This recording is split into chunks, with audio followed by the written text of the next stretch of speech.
हाशिए पर मध्य प्रदेश के मुसलमान, ना बीजेपी ने टिकट दिया न कांग्रेस ने। इस बार मध्य प्रदेश विधानसभा में शून्य हो सकता है मुसलमानों का प्रतिनिधित्व। 1993 में भी एक भी मुसलमान नहीं जीत पाया था विधानसभा चुनाव। मध्य प्रदेश विधानसभा में एक बार फिर 1993 जैसे हालात बन सकते हैं। 1993 के विधानसभा चुनावों में प्रदेश की 320 सीटों में से किसी भी सीट पर मुसलमान उम्मीदवार चुनाव नहीं जीत पाया था। उस समय छत्तीसगढ़ भी मध्य प्रदेश का हिस्सा था। मध्य प्रदेश के विभाजन के बाद से अब एक बार फिर वैसे ही स्थिति बन दिख रही है।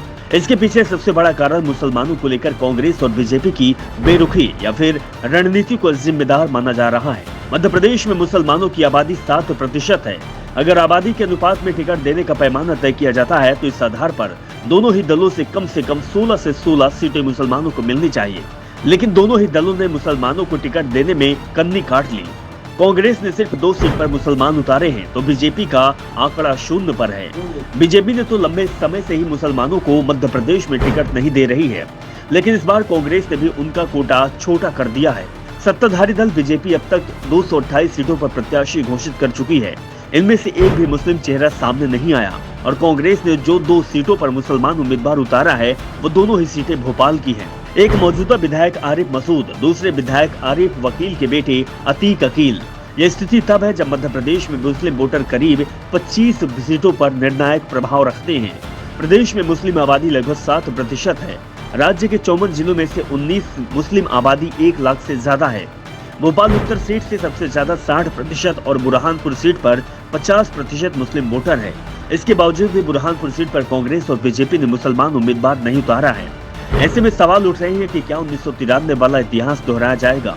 1993 में दिग्विजय सिंह पहली बार मुख्यमंत्री बने थे। तब मध्य प्रदेश विधानसभा में 320 सीटें थी। छत्तीसगढ़ मध्य प्रदेश का हिस्सा था। उस चुनाव में मध्य प्रदेश में किसी भी दल में से एक भी मुस्लिम विधायक जीतकर विधानसभा नहीं पहुंचा था, जबकि इस चुनाव में कांग्रेस ने 6 मुस्लिम उम्मीदवार उतारे थे। लेकिन जब कांग्रेस की सरकार बनी तो दिग्विजय सिंह ने अपने कैबिनेट में इब्राहिम कुरैशी को जगह दी। कुरैशी को 6 महीने में चुनाव जीतकर विधायक बनना था, लेकिन वे नहीं जीत पाए। ऐसे में उन्हें मंत्री पद से इस्तीफा देना पड़ा था। इसके बाद दिग्विजय सिंह पूरे 5 साल इस बात को लेकर चिंता जताते रहे कि उनकी सरकार में एक भी मंत्री मुसलमान नहीं है। दरअसल मध्य प्रदेश में जैसे जैसे बीजेपी मजबूत होती गई, मुसलमान विधायकों की संख्या कम होती चली गई। राजनीतिक दल भी उन्हें टिकट देने में कंजूसी दिखाने लगे। 1980 के विधानसभा चुनावों में मुसलमान उम्मीदवार सबसे ज्यादा थे और उनकी संख्या 35 थी। इसके बाद विधानसभा चुनावों में यह संख्या कम होती गई। 2018 के चुनाव में सिर्फ 14 मुसलमान उम्मीदवार ही मैदान में थे। अब तक सबसे ज्यादा 7 मुसलमान विधायक 1962 के विधानसभा चुनाव में जीत कर आए थे और पिछले 30 सालों में से संख्या कभी 5 तो ऊपर नहीं गई। वैसे सिर्फ विधानसभा ही नहीं, लोकसभा में भी प्रदेश में मुस्लिम प्रतिनिधित्व 0 हो चुका है।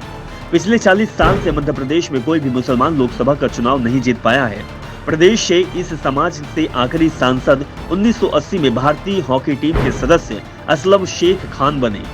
उनके बाद से अब तक कभी कोई मुस्लिम उम्मीदवार लोकसभा में मध्य प्रदेश से निर्वाचित नहीं हो पाया और ये भी कारण है कि पिछले लंबे समय से कांग्रेस ने भी मध्य प्रदेश में किसी भी मुस्लिम को लोकसभा का टिकट नहीं दिया है, और वो भी तब जब यूपी और बिहार की तुलना में मध्य प्रदेश में धार्मिक ध्रुवीकरण की अभी तक कोई भी कोशिश नहीं हुई है।